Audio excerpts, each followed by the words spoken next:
রাজধানীর শাহবাগ মোড় অবরোধ করে সমাবেশ করছে পোস্ট গ্রাজুয়েট প্রশিক্ষণার্থী চিকিৎসকরা।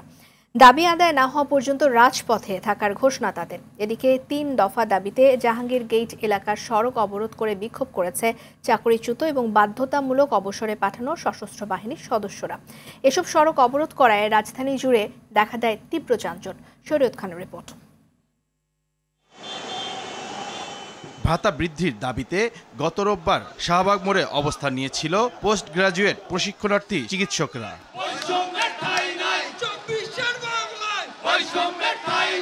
সেদিন বিকেলে জাতীয় নাগরিক কমিটির মুখ্য সংগঠক সার্জিস আলমের আশ্বাসে রাস্তা ছেড়ে দেয় তারা। তবে সুরাহা না হওয়ায় এক সপ্তাহ পর ফের শাহবাগ মোড় অবরোধ করে প্রশিক্ষণার্থী চিকিৎসকরা।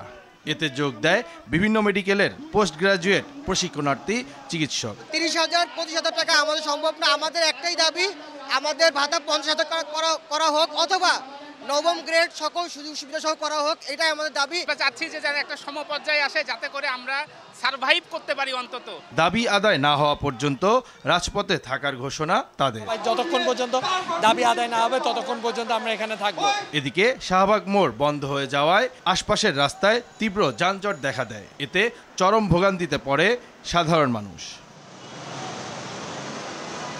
রাজধানীর জাহাঙ্গীর গেট এলাকার সড়ক অবরোধ করে বিক্ষোভ করে চাকরিচ্যুত ও বাধ্যতামূলক অবসরে পাঠানো সশস্ত্র বাহিনীর সদস্যরা। প্রায় 2 ঘন্টা অবরোধের পর সশস্ত্র বাহিনীর উচ্চ পর্যায়ের প্রতিনিধি দলের সঙ্গে বৈঠকের পর সড়ক থেকে সরে যায় তারা। সুবিচারের একটা পরিবেশ তৈরি হয়েছে। একই দিনে রাজধানীর 2 স্থানে সড়ক অবরোধের কারণে দিনভর যাতায়াতের ভোগান্তি পোহায় নগরবাসী।